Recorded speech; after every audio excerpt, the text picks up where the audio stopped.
আমি দেশবাসীর প্রতি কৃতজ্ঞতা প্রকাশ করছি। দীর্ঘ আন্দোলন সংগ্রাম, ত্যাগ তিতিক্ষা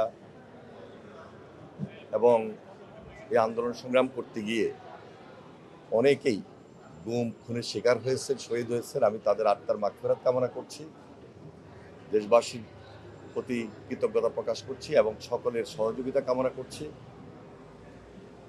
আজকের এই মাহেন্দ্রক্ষণে আমি বলবো যে একটা ঐতিহাসিক দিন, গুরুত্বপূর্ণ দিন। সকল রাজনৈতিক দলের সহযোগিতা বিশেষভাবে প্রয়োজন দেশ পরিচালনার ক্ষেত্রে। মাননীয় প্রধানমন্ত্রী জনাব তারেক রহমান তিনি সবাইকে নিয়ে এই বাংলাদেশটাকে গড়তে চান। আমরা তাকে যেন সবাই মিলে সহযোগিতা করি এবং বিশেষ করে যারা বিরোধী দলে রয়েছেন তাদের সহযোগিতা বিশেষভাবে প্রয়োজন।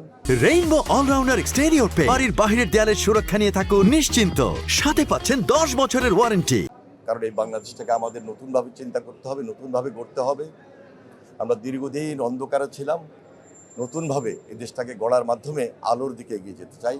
সকলের সহযোগিতা কামনা করছি, বিশেষ করে দেশবাসীর সহযোগিতা মাধ্যমে আমরা একটা নতুন স্বনির্ভর বাংলাদেশ এবং দেশপ্রেমিক সরকার হিসাবে সকলের পাশে থেকে কাজ করার জন্য সকলের সহযোগিতা এবং আন্তরিকতা বিশেষভাবে প্রয়োজন মনে করেই সকলের প্রতি শ্রদ্ধা এবং সম্মান রেখেই সকলের প্রতি আবারও কৃতজ্ঞতা প্রকাশ করছি। ধন্যবাদ।